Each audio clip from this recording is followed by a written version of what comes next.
Welcome, dear listener, to Midnight Museum.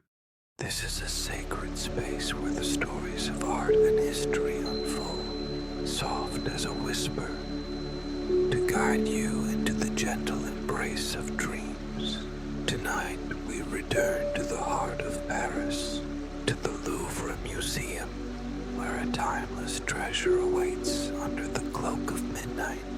The Venus de Milo, her marble form, glowing softly in the darkness, has stood silent for over 2 millennia, yet her presence speaks volumes.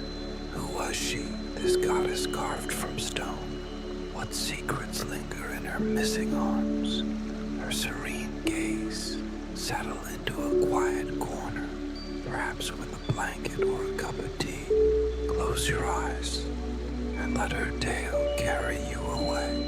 If you drift to sleep, that's perfectly fine.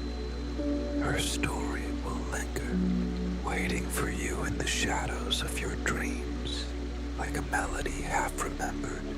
The Louvre at midnight, a realm of shadows.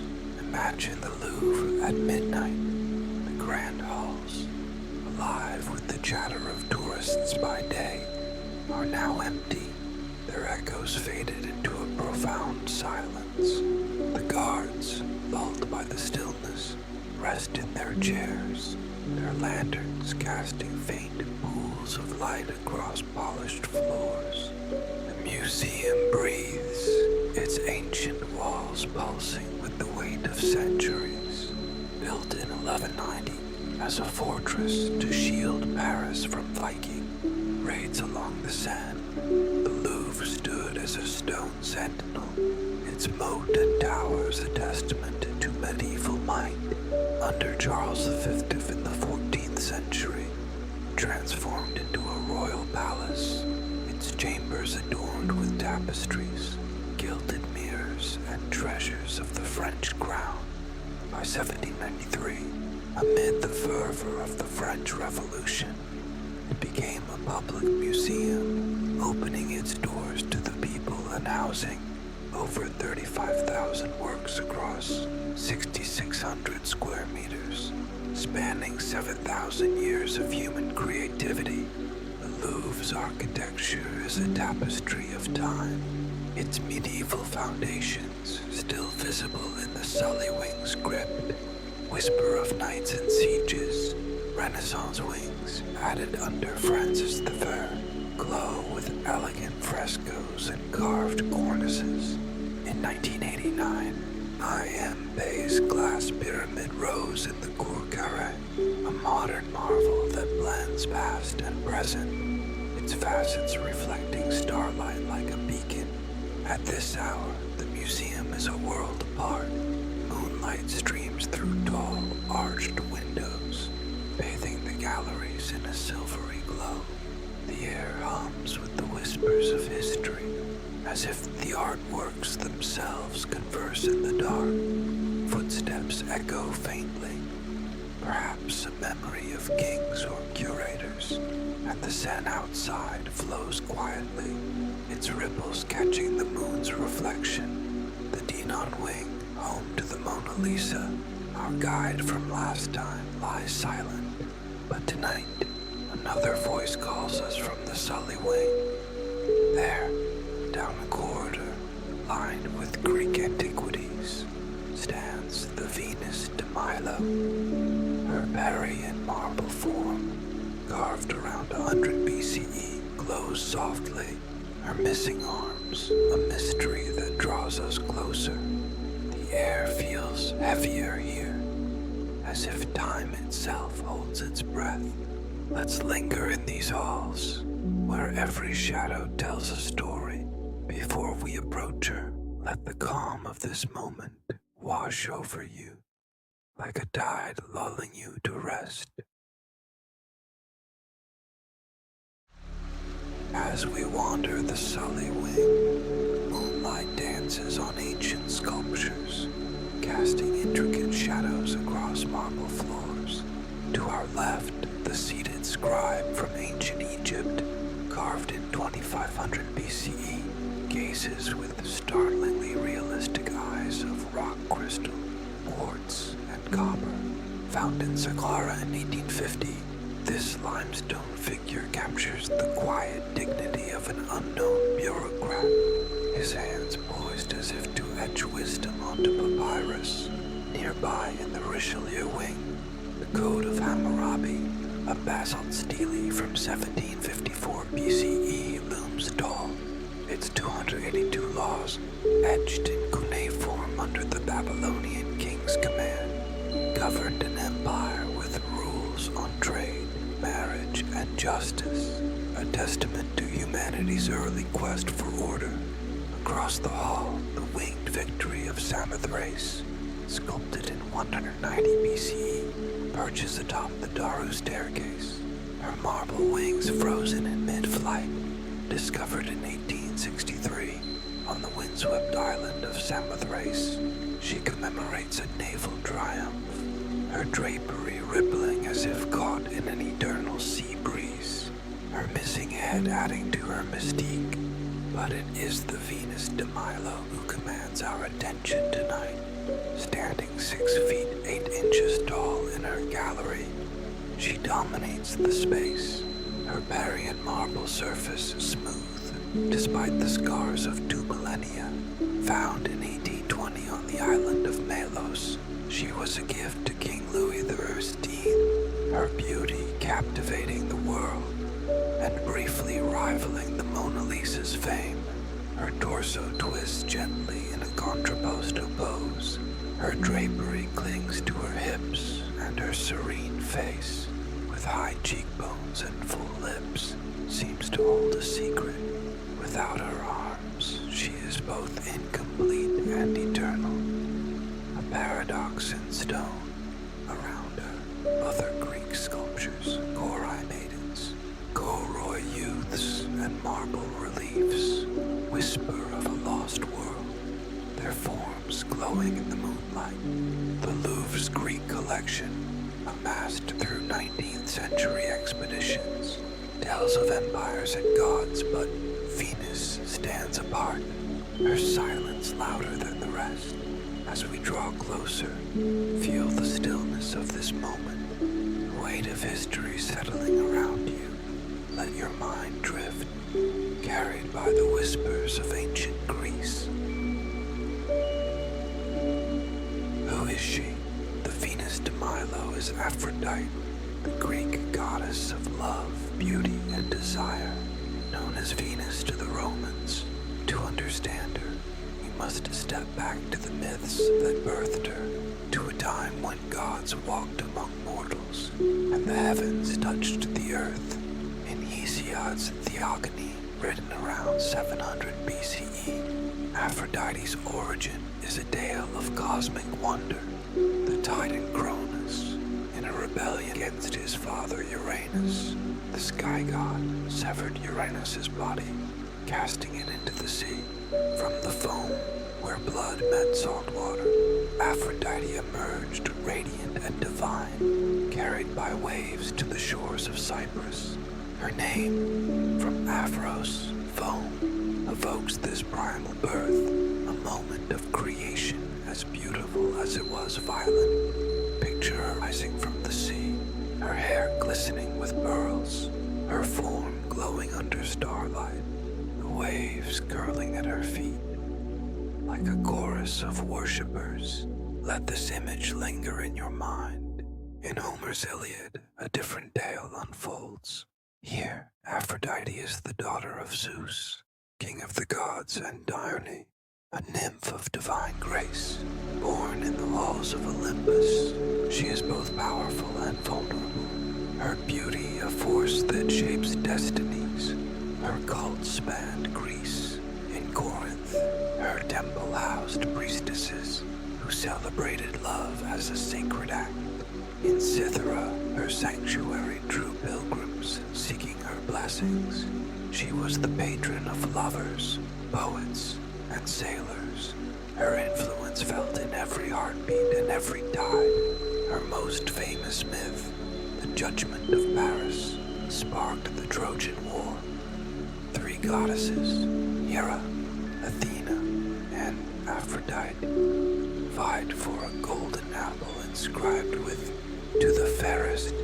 Paris, a Trojan prince, chose Aphrodite, swayed by her promise of Helen's love, the most beautiful mortal. This choice led to a decade-long war, immortalized by Homer, where gods and mortals clashed over beauty and honor. Imagine the scene on Mount Ida, the goddesses radiant, Paris trembling with the apple, Aphrodite's smile promising both love and chaos.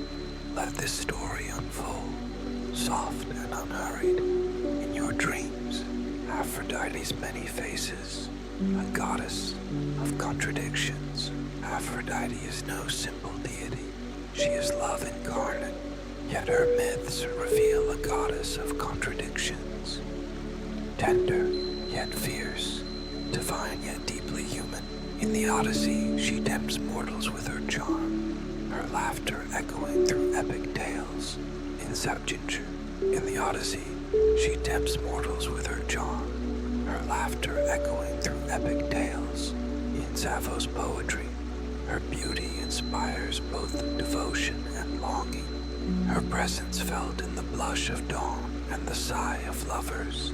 Her temples, from Knidos to Paphos, were centers of worship, where offerings of flowers, doves, and myrrh honored her.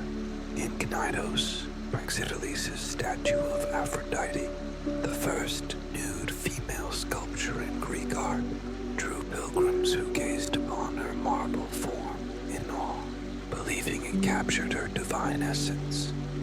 Her myths are rich with stories. In one, she rescues her son Aeneas, a Trojan hero, from the battlefield, shielding him from harm. In another, she punishes the mortal Psyche with impossible tasks, only to see Psyche triumph through love's power. Aphrodite's duality, creator of desire, harbinger of strife, makes her a fitting muse for the Venus de Milo. Was her statue meant to embody her gentle grace or her formidable power? As you listen, imagine her many faces, her laughter mingling with the sea's roar. Let this complexity soothe your mind.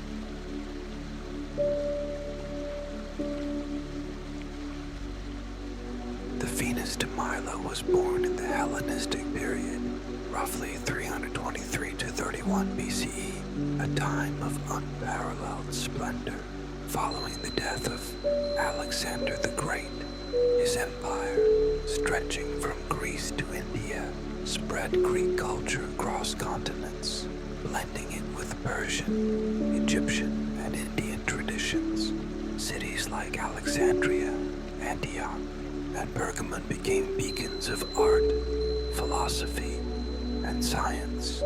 The Hellenistic age was marked by dynamism, where sculptors abandoned the rigid symmetry of the classical era for fluid poses and emotional depth. Artists like Praxiteles, Lysippos, and Scopas crafted works that captured the human spirit, joy, sorrow, triumph in marble and bronze. Melos, the island where Venus was found, was a small but prosperous Aegean outpost, its volcanic soil yielding obsidian and its port bustling with trade. Around 100 BCE, an unknown sculptor, possibly Alexandros of Antioch, as suggested by inscriptions found with the statue, crafted the Venus de Milo for a temple or civic space. Her style embodies Hellenistic ideals. A contrapposto pose, with weight on one leg, creates a sense of movement. Her drapery, slipping low on her hips, balances modesty and sensuality.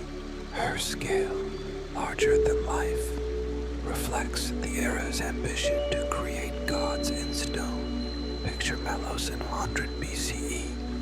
Waves crash against cliffs. Fishermen mend nets. Artisans chisel marble in open-air workshops. and priests offer prayers to Aphrodite under a starlit sky. Let this vibrant world carry you back, its rhythm lulling you into reverie. Hellenistic art, a revolution in stone. Hellenistic sculpture was a revolution, breaking free from the idealized calm of classical art.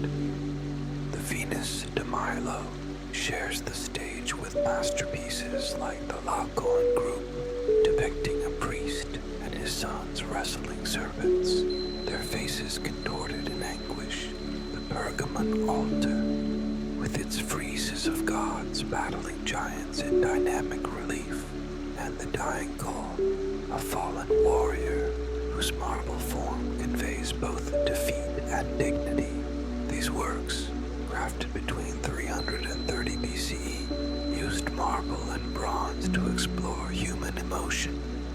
From ecstasy to despair, sculptors studied anatomy, drapery, and light, creating figures that seemed to breathe.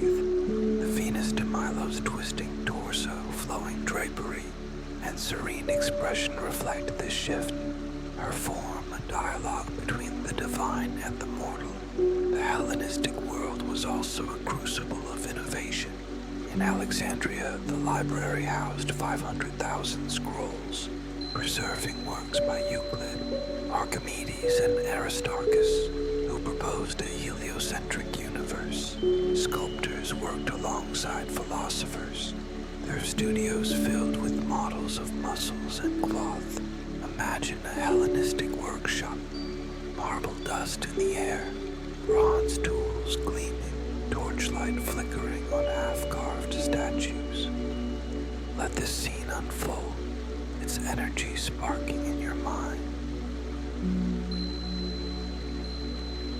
Creating the Venus de Milo was a monumental task, a labor of devotion to both art and deity. Parian marble, quarried from the island of Paros, was prized for its fine grain and translucent glow. Used for masterpieces like the Parthenon's pediments, the sculptor began with a massive block, likely weighing several tons, transported by ship across the Aegean. Using bronze chisels, drills, and rasps, they carved with precision, shaping her curves over months or years.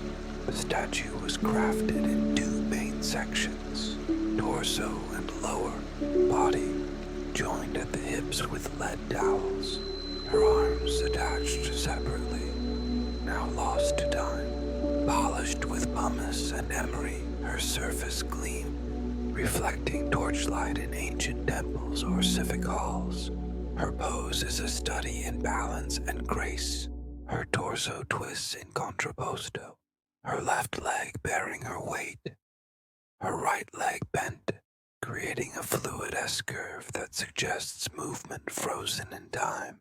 Her drapery, carved with deep, realistic folds, clings to her hips, revealing the contours of her body while preserving her modesty. Her face, with idealized Hellenistic features, high cheekbones, full lips, a straight nose, and serene eyes, captures both divinity and humanity. Scholars debate what her arms once held. An apple, symbolizing her victory in the judgment of Paris, a mirror reflecting her beauty, a shield evoking her role as Aphrodite Pandemos, protector of the people, or a distaff tying her to women's craft. Some propose she embraced a lover, perhaps Ares, god of war, in a tender or defiant gesture. X-rays reveal dowel holes in her shoulders, hinting at her lost limbs, but their pose remains a mystery. Imagine the sculptor at work, their hands guided by reverence, marble dust rising like incense, torchlight casting shadows on their creation. Let this image soothe you, a quiet hymn to artistry.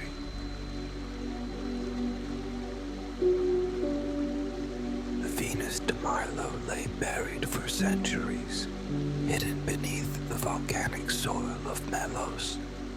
In April 1820, a farmer named Yorgos Kandrotas was digging near the ruins of an ancient theater when his shovel struck marble, unearthing fragments. He found her torso, legs, and parts of her arms scattered among stones and earth.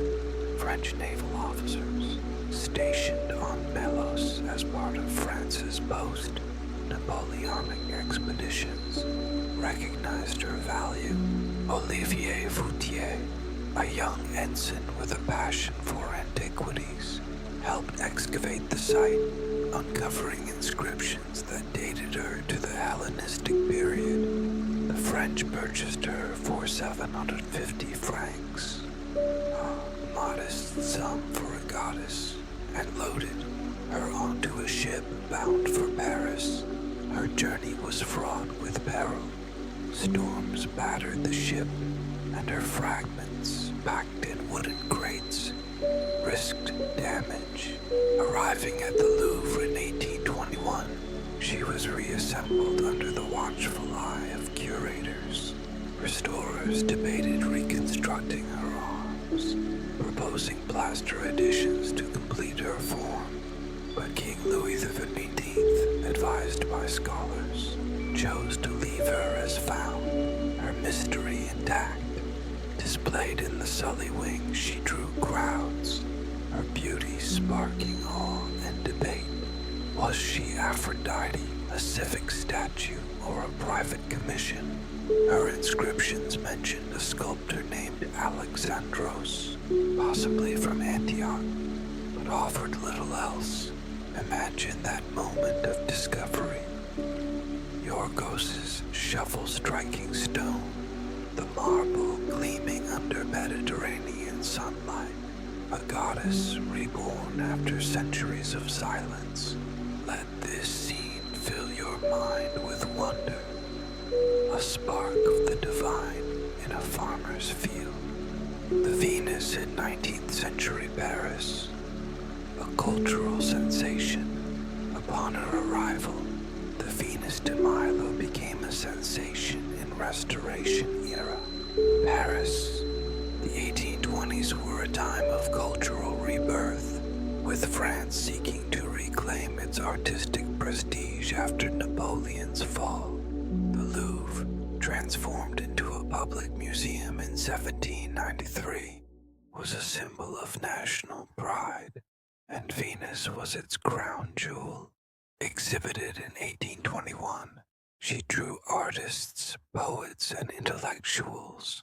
Théophile Gautier, a romantic poet, described her as a vision of eternal beauty, while Honoré Daumier's satirical cartoons poked fun at the crowds flocking to see her. Her missing arms sparked endless speculation. Some saw them as a flaw, diminishing her perfection. Others argued they enhanced her mystique, a testament to her survival through time. The French Academy debated her significance. Was she a religious statue, meant for a temple's sacred silence, a civic monument celebrating Melos's prosperity, or a private commission crafted for a wealthy patron's garden? Her Hellenistic style, dynamic yet serene, suggested a public role, perhaps in a gymnasium or agora. Art historians like Antoine Quatremer de Quincy praised her balance, her drapery, a marble poem that blended strength and grace. Her fame spread beyond France. British poets like John Keats referenced her in odes, and German scholars analyzed her in treatises. The Venus de Milo story did not end in 1821. Her journey through history is one of resilience, her marble form enduring wars, revolutions, and cultural shifts. During the Franco-Prussian War of 1870-1871, She was hidden in a Louvre basement, wrapped in canvas to protect her from Prussian shelling. In 1940, as World War II loomed, she was evacuated to Chateau de Valençay in the Loire Valley, transported in unmarked crates under cover of night. Curators, sworn to secrecy, guarded her alongside other treasures like the Mona Lisa. Each move added to her legend, her survival a symbol of art's endurance. In the 19th century, she inspired romantic artists like Eugène Delacroix, whose paintings echoed her flowing drapery. In the 20th century, she became a modernist muse. Salvador Dali's surreal Venus de Milo, with drawers, 1936, reimagined her with compartments sprouting from her torso, a nod to the subconscious. Andy Warhol's pop art silk screens placed her in vibrant pinks and blues. She appeared in literature. E.M. Forster's A Room with a View, 1908, used her as a symbol of unattainable perfection. And in music, from Cole Porter's jazzy lyrics to Nicki Minaj's hip-hop references, her image graced postage stamps, postcards, and a 1960s Barbie doll, her armless form a universal icon. Picture her journey, from a Greek temple to a Parisian palace, from war zones to museum gift shops, her beauty untouched by time. Let this narrative flow through you like a river through history. Aphrodite's myths are a rich tapestry, each thread revealing a facet of her divine nature. In the Iliad, she protects her son Aeneas, shielding him from Diomedes' spear. Her maternal love fierce amid the Trojan War's chaos. In the Odyssey, she weaves enchantment, her charm tempting Odysseus from his journey home. In Sappho's poetry, she is invoked as a muse, her presence felt in the ache of unrequited love. Her cult was widespread. In Corinth, her temple was a center of sacred rites, where priestesses offered love as devotion. In Cnidus, Praxiteles' nude Aphrodite statue, crafted around 350 BCE, drew pilgrims who saw divinity in her form. The Judgment of Paris is her defining tale. On Mount Ida, Hera offered power, Athena wisdom, and Aphrodite the love of Helen. Sparta's queen, Paris' choice of Aphrodite sparked a war that reshaped the ancient world. Other myths abound. She punishes Psyche with tasks, sorting grains, fetching golden fleece, only to see Psyche triumph through love's power. In another, she falls for Adonis, a mortal hunter, only to mourn his death. Her tears birthing anemone flowers. Imagine these stories unfolding. Aphrodite's laughter on a Cyprian shore, her wrath in a Trojan battlefield, her grace in a lover's embrace. Let them weave through your mind a mythology as vast as the sea. The Hellenistic period, 323 to 31 BCE, was a golden age that shaped the Venus de Milo and the world beyond. Alexander the Great's conquests created a cosmopolitan culture, blending Greek ideals with Persian, Egyptian, and Indian influences. Cities like Alexandria, with its library and lighthouse, and Pergamon, with its towering altar, were hubs of innovation. Sculptors crafted colossal works. The Colossus of Rhodes, a 100-foot bronze statue. The Samothrace Nike, a winged victory. The Apollo Belvedere, a god in marble. These works, like Venus, captured the era's emotional depth, their forms alive with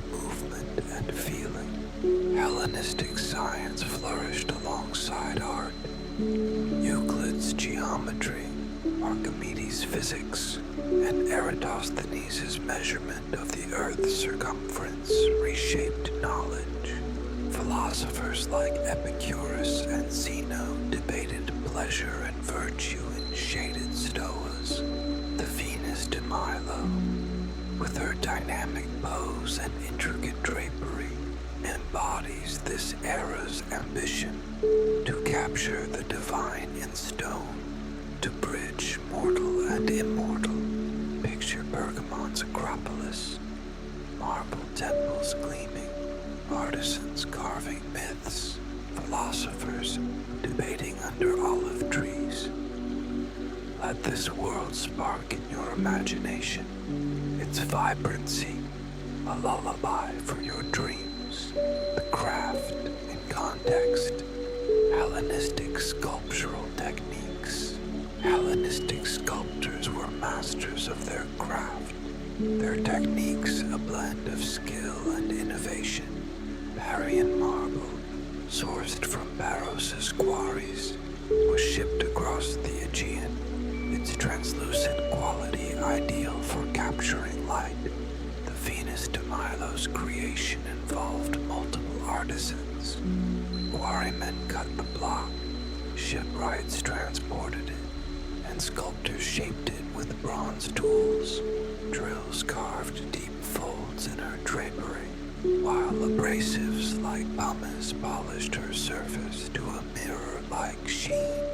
Her construction, two main blocks joined with dowels, required precision, as even a slight misalignment could ruin the statue.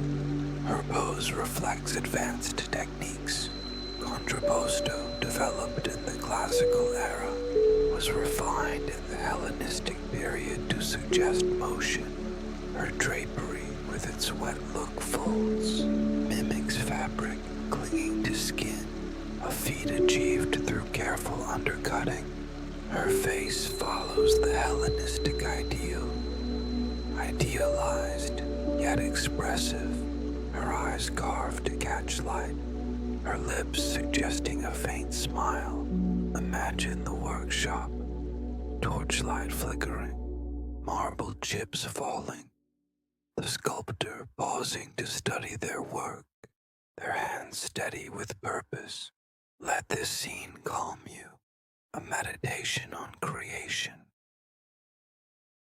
Today, the Venus de Milo remains the Louvre's heart, drawing over 8 million visitors annually to her Sullywing Gallery. Behind protective barriers, she stands serene, her marble untouched by time. Tourists snap photos, artists sketch her curves, and scholars debate her origins. Was she a temple statue, gazed upon by worshippers in quiet reverence? A civic monument celebrating Belos's wealth? Her inscriptions, found in 1820, mention Alexandros, but his identity remains elusive. Infrared scans reveal traces of pigment, red lips, gold hair, blue drapery, suggesting she was once a vision in color, not the white marble we know. Her influence is vast. In literature, she inspired Henry James's The Portrait of a Lady, where her armless form symbolizes unattainable ideals. In film, she appears in Funny Face, 1957, Audrey Hepburn gazing at her in awe.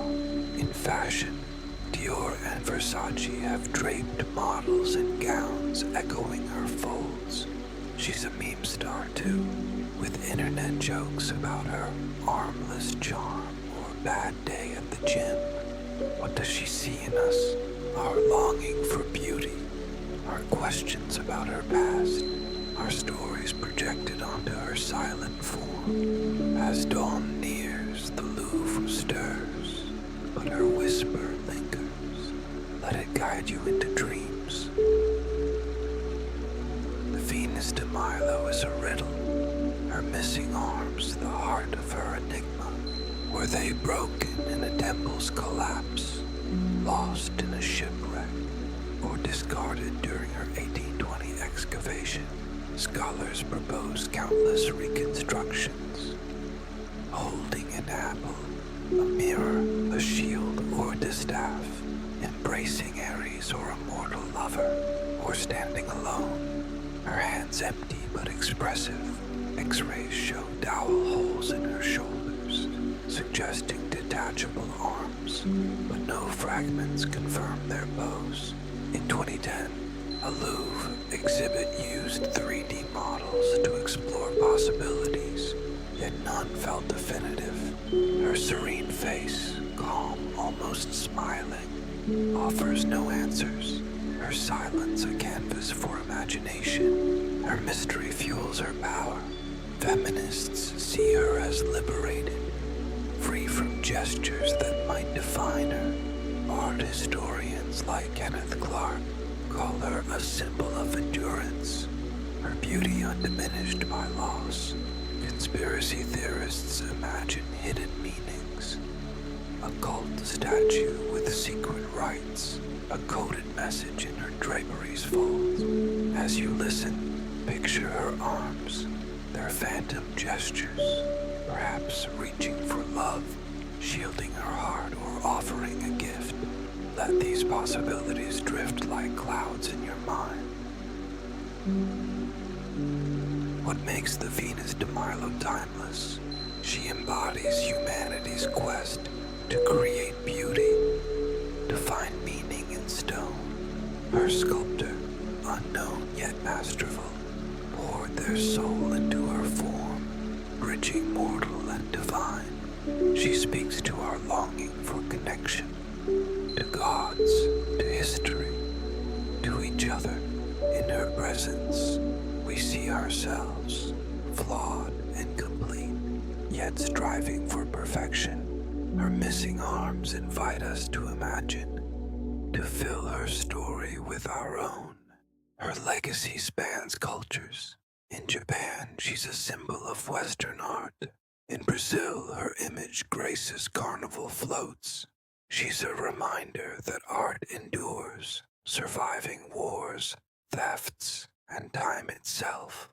Her story connects us to ancient Greece, to a world of myths and marble, but also to the present, where her image adorns museum shops and Instagram feeds. Picture standing before her marble cool under your gaze, her silence a mirror for your thoughts. Let her serenity wash over you, a quiet tide of reflection. The Louvre's wider world, a treasury of stories. The Venus de Milo is but one star in the Louvre's constellation. Nearby, the Mona Lisa smiles enigmatically. Her tale, our first journey, the winged victory soars. Her wings, a testament to triumph. The Regent diamond, once worn by Marie Antoinette, sparkles in the Apollo Gallery, its facets whispering of royalty and revolution. The Great Sphinx of Tanis, carved in 2600 BCE, guards the Egyptian wing, its granite form a silent sentinel. Each artwork holds a story, a whisper from the past to guide us. The Louvre, with its 35,000 treasures, is a living archive, its halls a labyrinth of human dreams. Imagine wandering its galleries, each statue and painting a chapter in our shared history. Let this vastness lull you, a tapestry of time. Thank you for joining us at Midnight Museum. The Venus de Milo has shared her tale, from sea foam to marble, from Melos to Paris, from ancient temples to modern galleries. Her story is one of beauty, mystery, and resilience, a whisper from the past to guide your dreams. As dawn breaks over Paris, the Louvre stirs. The sand flows gently. Cafe lights flicker on the Champs-Élysées, and the glass pyramid glows gold. But Venus remains, her gaze eternal, her silence a song. Subscribe for more stories every week to carry you into the night. Leave a like, comment your thoughts. Perhaps what you imagine her arms once held, or which artwork you'd like to explore next. Share this with someone who loves art, history, or the magic of a story told at midnight. Until next time, sleep well, and may the Venus de Milo's silent grace linger in your dreams, a goddess reborn in your heart.